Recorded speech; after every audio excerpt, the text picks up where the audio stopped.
Hello, my loves, and welcome to Be for Vibrant. My name is Killian, and we're talking about generational healing today.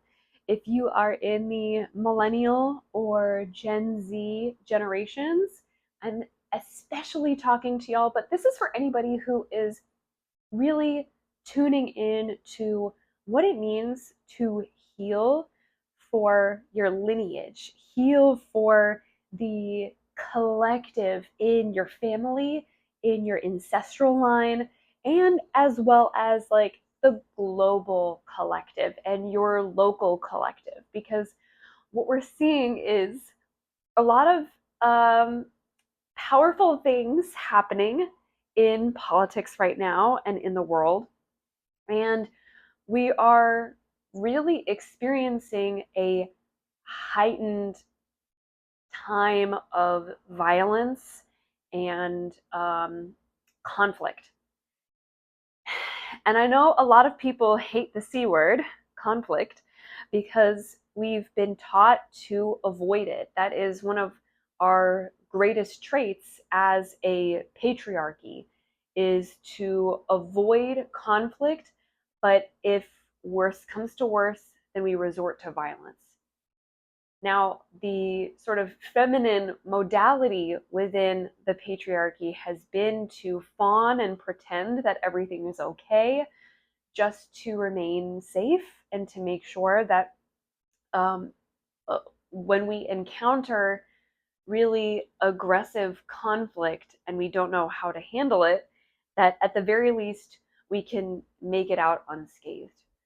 But I think what we are trying to do as a collective, even though generational healing can feel like a very individualistic thing, you might be tuning into how your mom was raised and all of the ways that her upbringing made her the way that she is. And now you're seeing how your upbringing by your mother made you the way that you are, and you have to like unlearn, you have to like backtrack, run it back on a lot of things that you learned that you now just don't want to believe is true.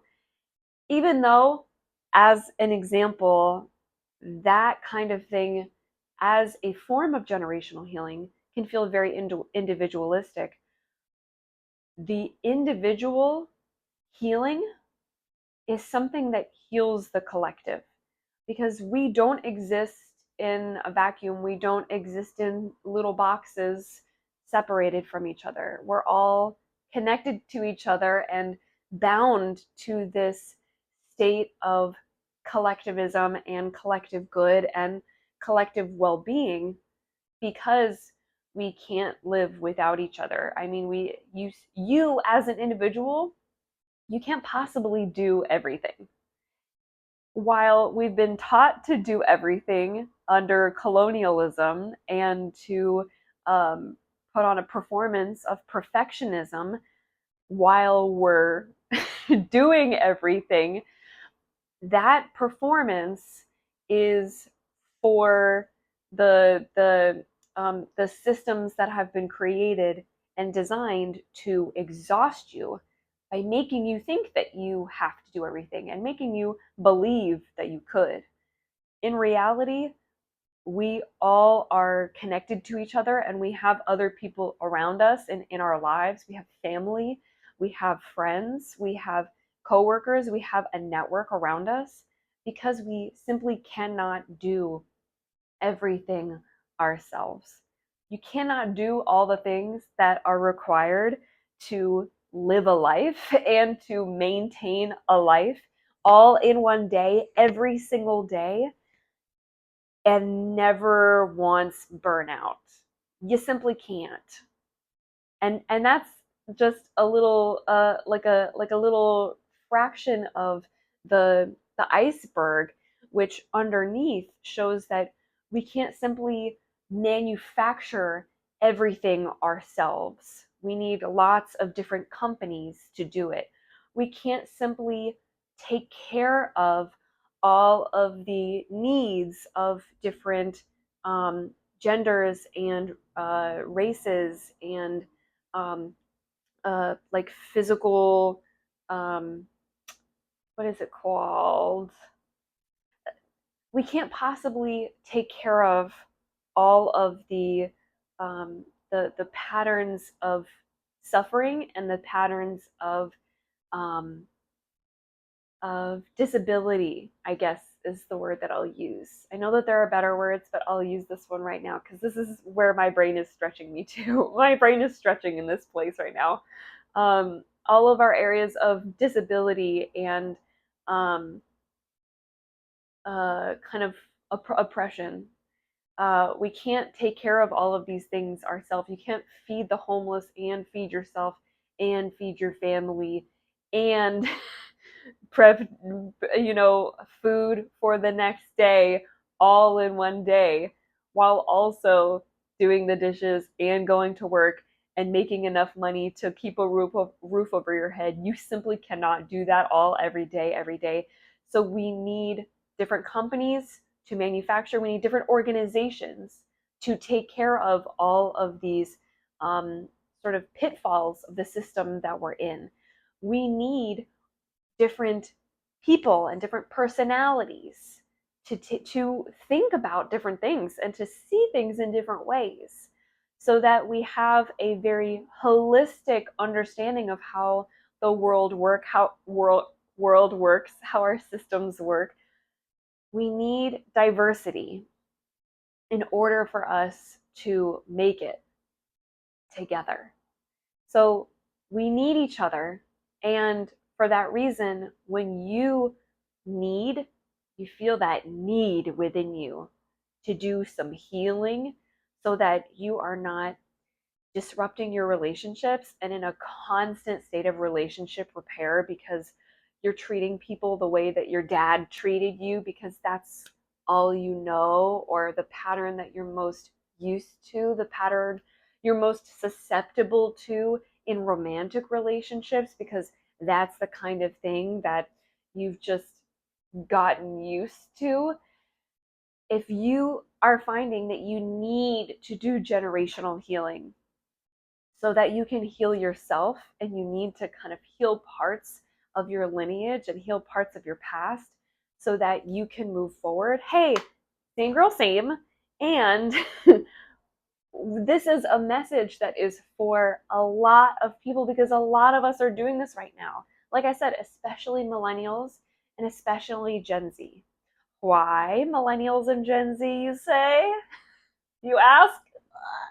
It's because our Pluto placements tell us that that is what is important to our generations. Okay. So if you don't know a lot about astrology and you maybe don't even fully believe in astrology, then I am going to posit some things to you real quick.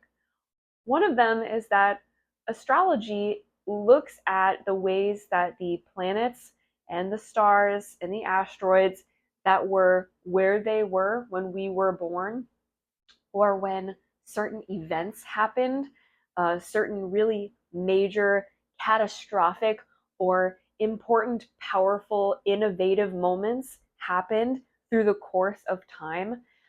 Wherever those planets were, that dictates what happens, or that dictates people's personalities. If you're thinking about astrology on an individual level, you're thinking about your birth chart, where the planets were when you were born.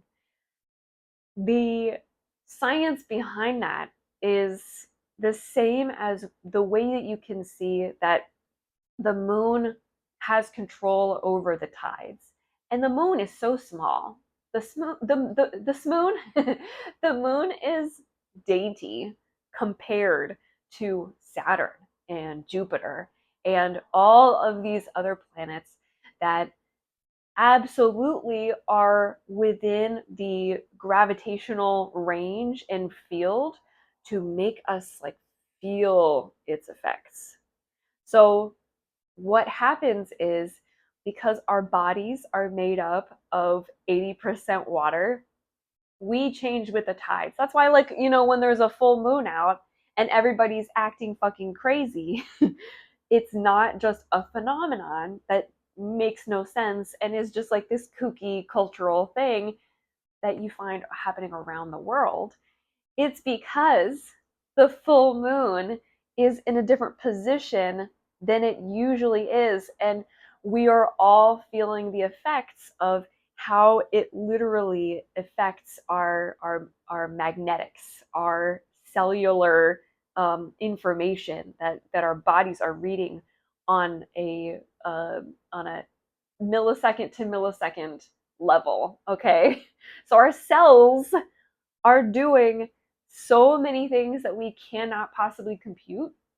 And the planets in the star system that we exist in also is a part of something that we can't necessarily compute on a scientific level just yet, but we can understand the concept still, that we are affected by things and there are alignments that simply uh, resonate with, like I said, things that have happened in history. And if you want to hear more about astrology things, I am a guest host on my friend's podcast right now, on the Smut podcast.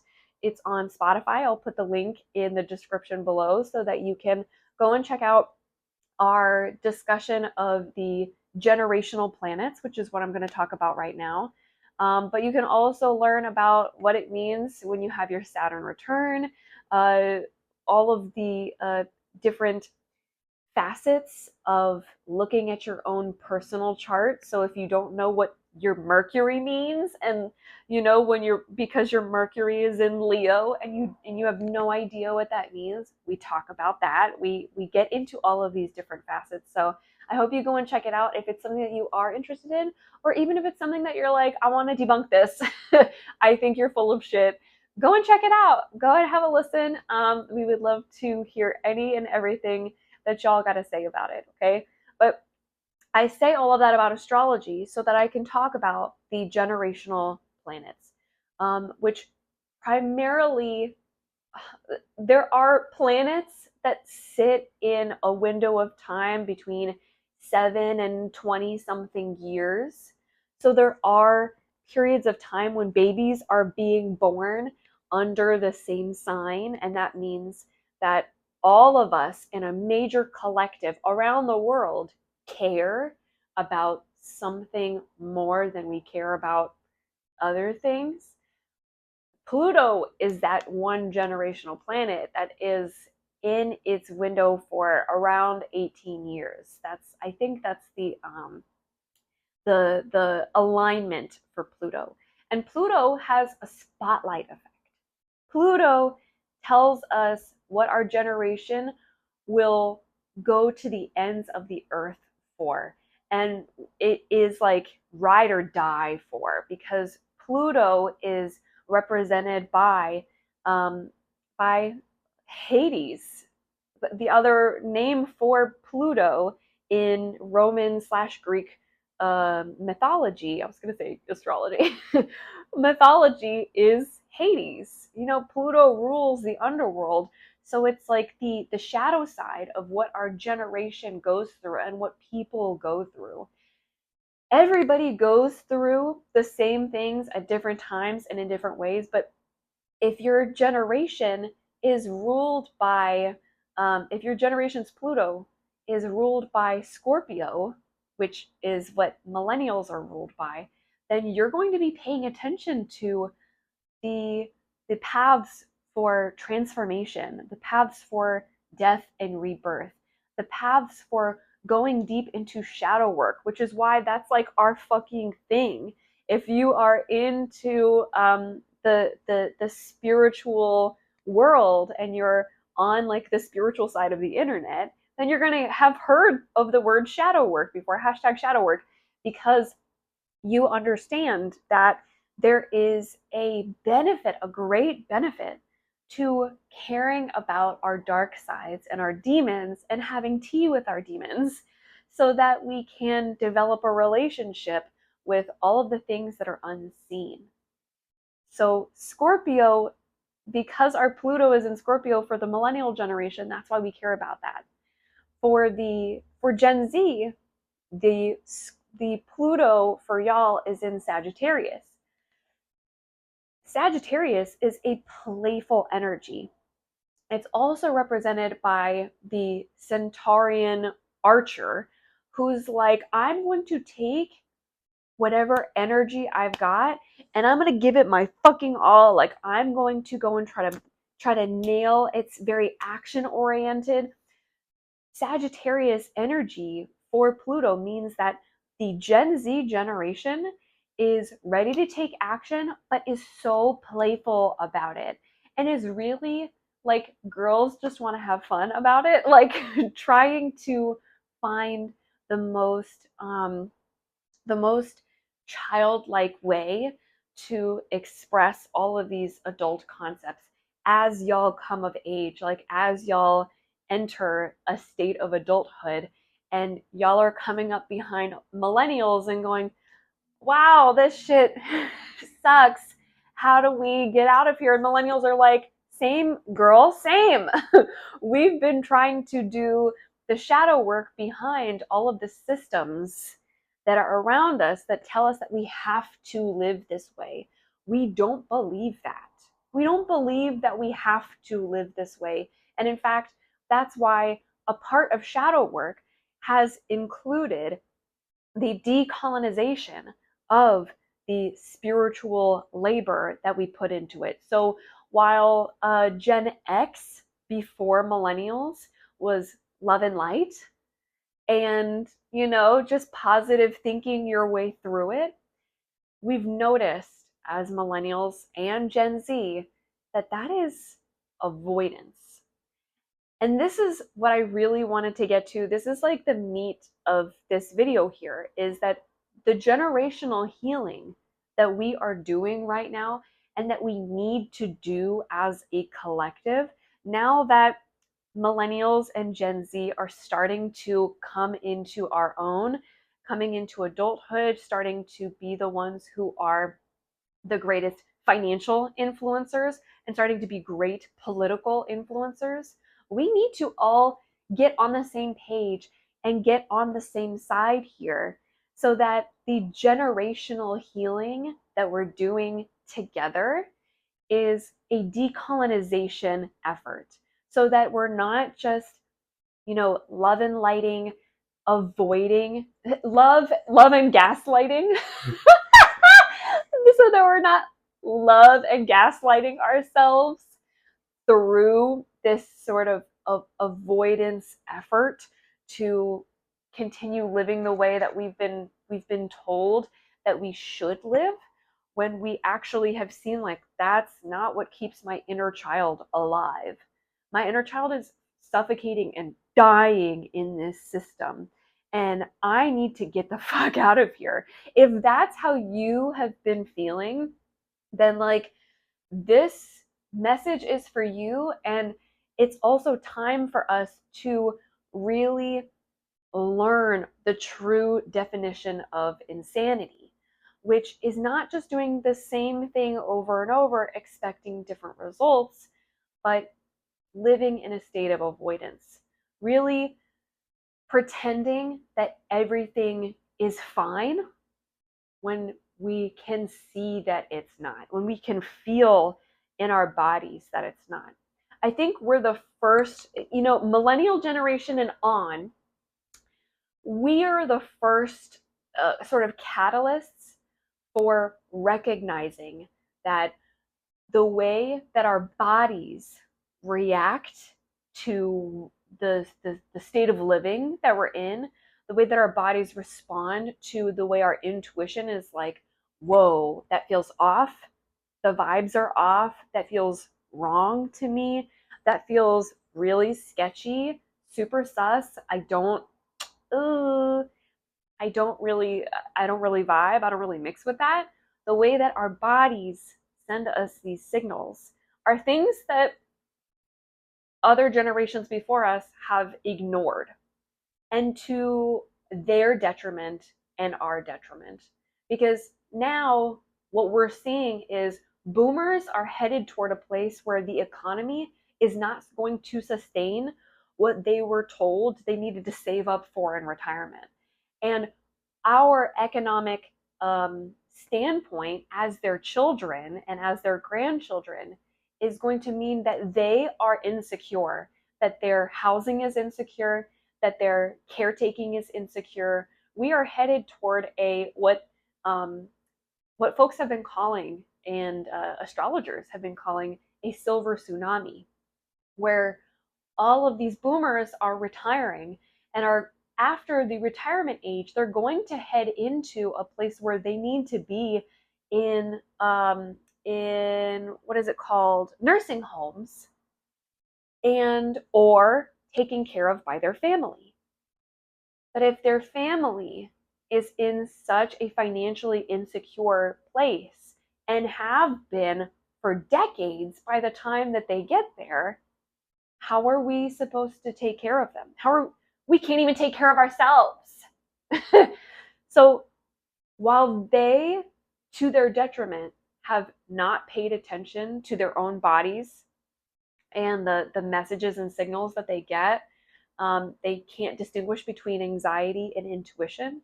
That's why this is the work that we're doing. This is the generational work that we are doing. This is the generational healing that we're focused on, because we cannot continue to live in the insanity of pretending that everything is okay.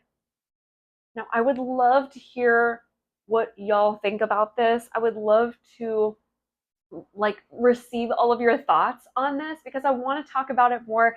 I want to bring us as a collective together to discuss we need for this to be a conversation that we are having, and that we are challenging ourselves to become exhausted by, because the alternative is that we are exhausted by what the system tells us that we need to be exhausted, that we are permitted to be exhausted by. We're permitted to be exhausted by the 2.5 jobs that we have, and the labors that we need to do, and trying to keep up with all of our bills, and not being able to afford housing or a mortgage. We're better off being exhausted by all the things that our parents, were kind of managing, because that's the world, that's the way it is. That's just the way it is. We need to not accept that that's the way that it is. We need to accept that that's the way it was for them, and that we have the power to change things. We have the power to decide how we want things to be. And the greater the collective is, the more diverse our personalities are, the more diverse our skill sets and our strengths are, the better a chance we have of seeing everything holistically, coming together, and figuring out the best possible solutions. Because the other part of decolonizing is going back to Indigenous work and Indigenous efforts to create a sustainable future, create and manage in the present a sustainable future. So for us to come together, that's not something that the system wants us to do, but we need to do it for ourselves. We have to. In the same way that we know that we need to change, and we need our own individual generational healing so we can have better relationships and we can pursue our passions and our purpose with greater intent and greater focus, we really need to come together and not just keep our heads in the sand and put our heads in the sand like the generations before us. We want to be better than the generations before us, right? The only way we can do that is to be exhausted together, lean on each other, and be exhausted by the right things. I love y'all so much. I really need to know what y'all think about this.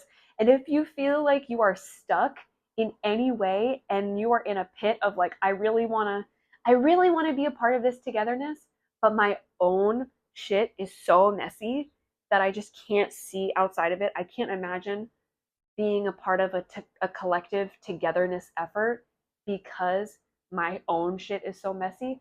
Babe, I got you, okay? Head to my Patreon. The link is in the description below. I am working on a series It should be launching in a couple of days. I mean, today is the 13th. I think it's launching in 9 days on the 22nd at the beginning of summer. I really want this to be a summer of getting unstuck. So if you are in that stuckness, I have so many resources planned for you and in community too. So come check it out. I love you so much. It's a socialist landscape in there. So you pay what you can and you get everything. You get everything. All right. I really want for all of us to have access to everything that we possibly can to make our collective world better. Again, I love you so much. You're deserving of all the love you desire. I really want to hear what you think. So please comment and let me know how this hit for you, what ideas you have, how you want to come together, what you have to work on, whatever it is that comes to mind for you, please share it. And I hope you have a beautiful, wonderful rest of your day. Mwah.